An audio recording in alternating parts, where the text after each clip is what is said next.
আসসালামু আলাইকুম। আজকে নতুন আরও একটি ড্রেস আপনাদেরকে আর্ট করে দেখাবো। ফ্রি সাইজ কিভাবে আর্ট করবেন দেখুন। এই যে গলার মাপটা আমি 6 দিয়ে কেটে নিয়েছি আর এখানে 6.5 আছে।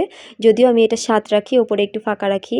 প্রথমেই এরকম একটা কাগজে শেপ দিয়ে নিতে পারেন, তাহলে গলাটা আর্ট করতে সুবিধা হয়। আর এই যে জামার নিচ থেকে আমি 2 থেকে 3 ইঞ্চি বাদ রাখি।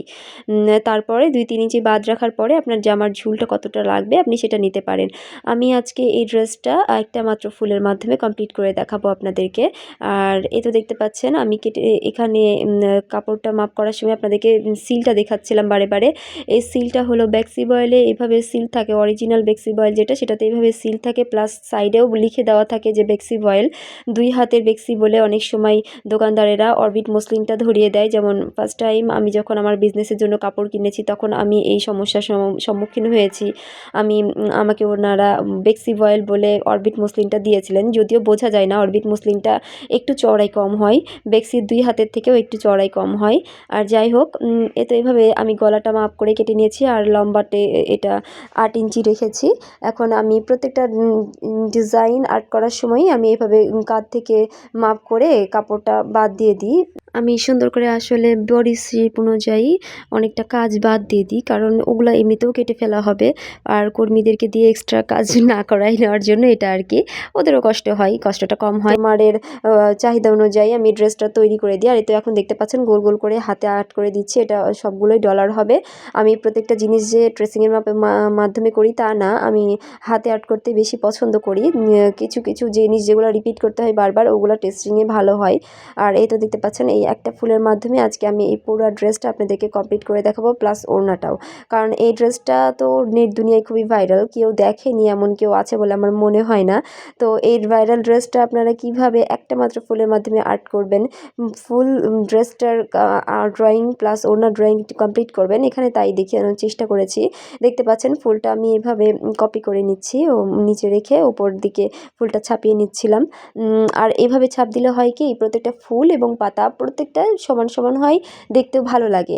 আর এই তো দেখতে পাচ্ছেন আমি ছাপটা তুলে নিয়েছি, এটা কিন্তু ওই পেন্সিলটার মাধ্যমেই, যে পেন্সিলটা আপনাদেরকে আমার গত ভিডিওতে দেখিয়েছি ওই পেন্সিল দিয়ে আঁকিয়েছি। আর এরকম সুন্দর হয়, যেহেতু সাদা কাপড় ছিল এই জন্য আমার ছাপানোটা বেশি ভালো হচ্ছিল। এই তো দেখতে পাচ্ছেন এই পেন্সিলটা দিয়েই আমি লাইট কালার ড্রেসগুলো আর্ট করে থাকি। আপনারাও চাইলে আর্ট করতে পারেন লাইট কালার ড্রেসে, এটা খুব সুন্দর দেখা যায়। আর এই তো দেখতে পাচ্ছেন আমি ওড়নার বর্ডার লাইনে এইভাবে আড়াআড়িভাবে ফুলটা ছাপ দিয়ে নিয়েছি। আপনারা এটা পরপর যদি রিপিট করেন তাহলেই, আর 2 সাইডে যদি একটা করে ডলার দিয়ে দেন, ব্যাস আপনাদের বর্ডারটা কমপ্লিট হয়ে যাবে।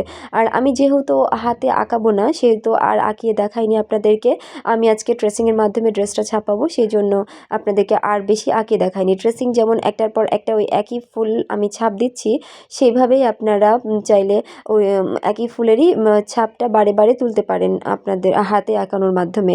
আর আমি যেহেতু মানে ট্রেসিং দিয়ে ছাপাতে একটু মানে পছন্দ করি না খুব একটা, কারণ হাতে গন্ধ করে বা হাতে লেগে থাকে, ওটা আমার ভালো লাগে না, যার কারণে আমি প্লাস্টিকটা বেঁধে নিয়েছিলাম, জাস্ট ভিডিও করার স্বার্থে আমি এটা করেছি আর কি।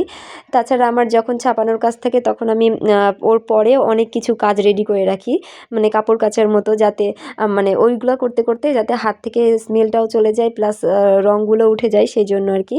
এই তো দেখতে পাচ্ছেন আমি ওনার 2 সাইডে এইভাবে বর্ডারটা করে নিয়েছি। পরে শুকানোর পরে আমি ডলারটা ছাপিয়ে ডলারটা আর্ট করে দিব পেন্সিলের মাধ্যমে।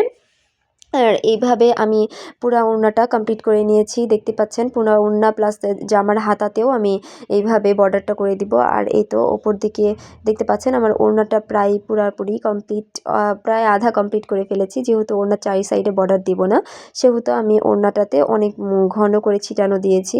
আর এই তো দেখতে পাচ্ছেন এবারে জামাটা আপনাদেরকে ছাপিয়ে দেখাবো। জামাটা আপনারা জামাটা ছাপানোর সময় কোনো মাপ আমি দিইনি, আপনারা চাইলে পয়েন্ট করে নিতে পারেন যে কোথায় কোথায় ফুলের ছাপটা দিবেন। আমি চোখের আইডিয়া করেই নিজের পছন্দ মতো একটার পর একটা ছাপ দিচ্ছিলাম। আর এটার তো আমি সেলাই টিউটোরিয়াল অনেক আগেই দেখিয়ে দিয়েছি আপনাদেরকে। আর এই তো দেখতে পাচ্ছেন এখন রোদে শুকোতে দিয়েছি। রোদে শুকানো ভালো মতো না শুকালে ড্রেসগুলো ভাঁজ করে রাখলে একটার উপর দিয়ে আরেকটা মানে আরেক জায়গাতে ছাপটা চলে যায়, তখন কাজ করতে একটু অসুবিধা হয়। আর এই তো দেখতে পাচ্ছেন আমি শুকানোর পরে ডলারগুলো কোথায় কোথায় বসাতে হবে সেখানে আর্ট করে দিচ্ছিলাম। তো এই তো আমার ফুল ড্রেসটা। ভালো লাগলে লাইক কমেন্ট করে পাশে থাকবেন, আর নতুন হলে আমার চ্যানেলটাকে সাবস্ক্রাইব করে রাখবেন। আজকের মতো এখানে শেষ করছি। আল্লাহ হাফেজ।